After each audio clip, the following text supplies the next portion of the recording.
आएको 2 हप्तासम्म यहाँको स्टडी गर्दाखेरि जुन अहिले मुख्य समस्या भनेको बस पार्क क्षेत्रको हो। बस पार्क क्षेत्रमा सानो ठाउँ कन्जस्टेड ठाउँ छ, अनि हामीसँग सवारी साधनहरू धेरै छन्, प्यासेन्जर कम छ भनेपछि त्यहाँनिर अलिकति त्यसले समस्या ल्याएको छ। त्यसको समाधानको लागि हाम्रो तर्फबाट यातायात क्षेत्रलाई मर्यादित बनाउनको लागि, व्यवस्थित बनाउनको लागि र यसलाई अझै व्यवस्थित गर्नको लागि विभिन्न निकायहरू, विभिन्न राज्यका निकायहरू संलग्न हुन्छन्। यसमा हामी नेपाल प्रहरी डाइरेक्ट फिल्डमा खटेर यसलाई नियमन गर्ने हिसाबले खटिएको कारणले गर्दाखेरि नियमन मात्र नभएर अब त्यसलाई सहरी व्यवसायलाई अथवा यातायात क्षेत्रलाई व्यवस्थापन गर्नको लागि हामीले समन्वय र सहकार्य गरेर कुन क्षेत्रसँग मिलेर हामी काम गर्न सक्छौँ भन्ने हिसाबले त्यसरी लागेको अवस्था छ। तत्काल बस पार्कको समस्यामा अब जुन यतापट्टि पुरानो बस पार्क थियो त्यो पनि लगभग अब युज गर्ने भन्ने उसमा चाहिँ आएको छ। त्यो युज भयो भने त्यसले अलिकति केही सहज गर्छ कि भन्ने हाम्रो अपेक्षा हो। र त्यो भयो भने हामीले बस पार्कको बाहिर गेटमा मङ्गलगढीदेखि पर दैलेख चोकसम्म भएको तिनी सवारी साधनहरू जुन अव्यवस्थित तरिकाले, अमर्यादित तरिकाले, लाजमर्दो तरिकाले जसरी जुन व्यवहार गरिन्छ यात्रुहरूलाई, त्यो न्यूनीकरण गर्नको लागि अब हामीले ट्राफिकले गर्ने जरिवाना कारबाही त छँदैछ, त्यसमा सचेतनाका कुराहरू भयो हैन, त्यसमा स्पिड लिमिट बोर्डहरू राख्ने कुराहरू भयो हैन, अनि ट्राफिक सङ्केतका बोर्डहरू राख्ने कुराहरू हो। त्यो राखेर त्यसलाई कसरी व्यवस्थित गर्न सकिन्छ भन्ने हिसाबले मैले आफ्नो तर्फबाट सम्बन्धित निकायहरूसँग समन्वय र सहकार्य गरेछु भन्ने कुराहरू मैले यहाँहरू समक्ष राखेँ। अर्को चाहिँ यो अटोको समस्या, यो राष्ट्रिय समस्या नै होला, जहाँ पनि छ अटोको समस्या। अलिकति दुर्घटना को सङ्ख्या वृद्धि गर्नको लागि अटोले पनि केही भूमिका खेलेको छ हैन। यसमा अब कागजपत्रै नभएको अटोहरू, ठिक अवस्थामा, ठिक हालतमा नभएको सवारी साधनले पनि दुर्घटना निम्त्याएको कारणले गर्दाखेरि यसमा विशेष गरेर यो अटोलाई विशेष फोकस गरेर मैले यसमा हेरेको छु र केही सवारी साधनहरू मैले नियन्त्रणमा लिएको छु। अनि यो अर्को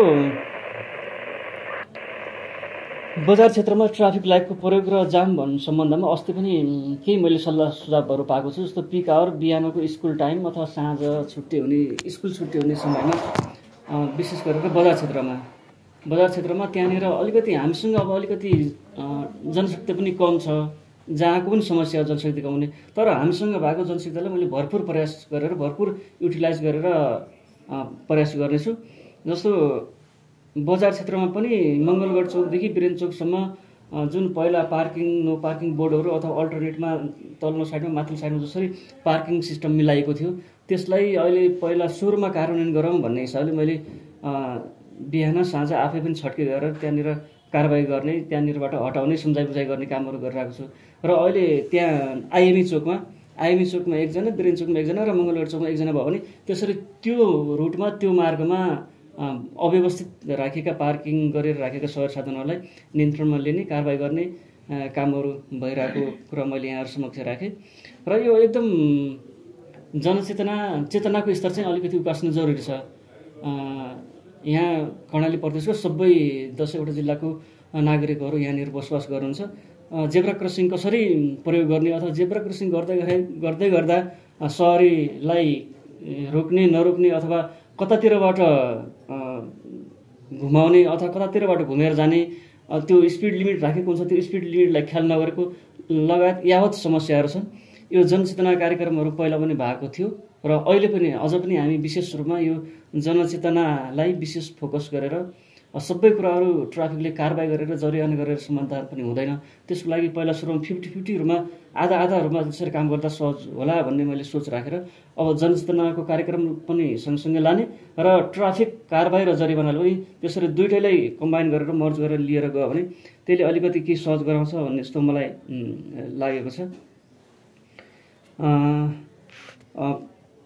अलिकति आक्षेप लाग्छ, देखिन्छ कहीँ कतैबाट कसैबाट अब प्रहरी सङ्गठनको यत्रो 80,000 को हाराहारीमा सङ्गठनमा कार्यरत सदस्यहरू हुँदै अलिकति कहीँ कतैको कसैले केही आर्थिक प्रलोभन पर्यो अथवा केही नराम्रो काम गर्यो, त्यसले गर्दाखेरि समग्र सङ्गठनमा आँच आउने भएको कारणले गर्दाखेरि मैले आफ्नो तर्फबाट, किनभने यो मेरो ठाउँ हो, म अहिले पनि छु, भोलि पनि यहीँ बस्छु। म आफ्नो ठाउँमा आएपछि मैले केही गर्ने राम्रो गर्नुपर्छ, केही अलिकति देखिने हिसाबले सुधार गर्नुपर्छ भन्ने हिसाबले चाहिँ मेरो सोच र धारणा त्यो रहेको छ। र काहीँ कतै त्यस्तो ट्राफिक प्रहरीले आर्थिक प्रलोभनमा परेर आर्थिक लाभ लिने हिसाबले कोही कतै दुःख दिएको त्यस्तो कसैले भेटाउनु भयो भने मैले आफ्नो तर्फबाट प्रहरी ऐन प्रहरी नियमावलीले जे सजाय दिएको छ अथवा जे कारबाही गर्न निर्देशन गरेको छ त्यसमा म कति पनि चुक्दिनँ भन्ने कुराहरू चाहिँ यहाँ समक्ष राख्न चाहे। समग्र यो सुर्खेत भ्यालीको ट्राफिक अथवा यातायात व्यवस्थापनको क्षेत्रमा मैले आफ्नो तर्फबाट मैले अघि नै भनिसकेँ, चेतनामूलक कार्यक्रम र कारबाही दुईटैले अगाडि बढेर लाने र आफ्नो तर्फबाट हाम्रो तर्फबाट अलिकति मल्टिडाइमेन्सनल अलि बहुआयामिक दृष्टिकोणबाट हेर्नुपर्ने सोच्नुपर्ने, जस्तो अघि हाम्रो सचिवज्यूले पनि राख्नुभयो होइन। जस्तो पर्यटकीय क्षेत्रहरूमा अलिकति पर्यटकहरूको आवागमन धेरै हुन्छ, त्यस्तो ठाउँमा अलिकति केही हेर्नुपर्छ कि भन्ने कुरा राख्नु भएको छ। त्यो एकदम पोजिटिभ कुरा हो, त्यसमा मैले विशेष सतर्क भएर काम गर्नेछु। यो जस्तो हिजो अस्ति पनि म आउनुभन्दा पहिला पनि विभिन्न यस्तो ध्वनि प्रदूषण गर्ने मोडिफाई गरेका होइन स्वरूप परिवर्तन गरेका सवारी साधनहरूलाई नियन्त्रणमा लिएर कारबाही गरेको अवस्था थियो र यसलाई पनि मैले कन्टिन्यू गर्नेछु। हिजो अस्ति पनि चेकिङमा निस्केर त्यस्ता किसिमका सवारी साधनहरूलाई नियन्त्रणमा लिएर हामीले कारबाहीको दायरामा ल्याएका छौँ। अलिकति यो यसमा चाहिँ विषयवस्तु उठेन। यहाँनिर अलिकति समस्या के रहेछ भने जस्तो यो रातो सवारी साधनले प्यासेन्जरहरू बोक्ने भन्ने समस्या अलिकति जनगुनासो पनि आएको थियो। यसमा पनि विशेष गरेर लागेको छु। अस्ति आएदेखि 23, 24, 25वटा सवारी साधनहरूलाई नियन्त्रणमा लिएर कारबाहीको दायरामा ल्याएको छु मैले। र अझै पनि अब उहाँहरूको पनि समस्या होला होइन, यातायातको अथवा अन्य निकायहरूको पनि त्यसमा समन्वयको सहकार्यको बाटो होला, अथवा यातायात क्षेत्रमा काम नगरेको, सिस्टमले काम नगरेको भन्ने होला, अथवा उहाँहरूको आफ्नै समस्या होला। हो त्यस कारणले यो रातो सवारी साधनहरूलाई नियन्त्रणमा लिएर अहिलेसम्म 25वटा सवारी साधनहरू कारबाही भएको छ। यसमा जसले सूचना दिनुहुन्छ अथवा जसले हामीलाई सुझाव दिनुहुन्छ त्यसलाई चाहिँ मैले स्ट्रिक्टली लागू गरेको छु। दुर्घटना सङ्ख्या धेरै छ, दुर्घटना न्यूनीकरण गरेर धनजनको क्षति कम गर्ने हो हाम्रो मुख्य उद्देश्य नै यही हो। त्यस कारणले यसमा दत्तचित्त भएर मसँग भएको रिसोर्सेसहरू म्याक्सिमम युटिलाइज गरेर सकेसम्म आफ्नो तर्फबाट बेस्ट गर्ने मेरो प्रयास हुनेछ।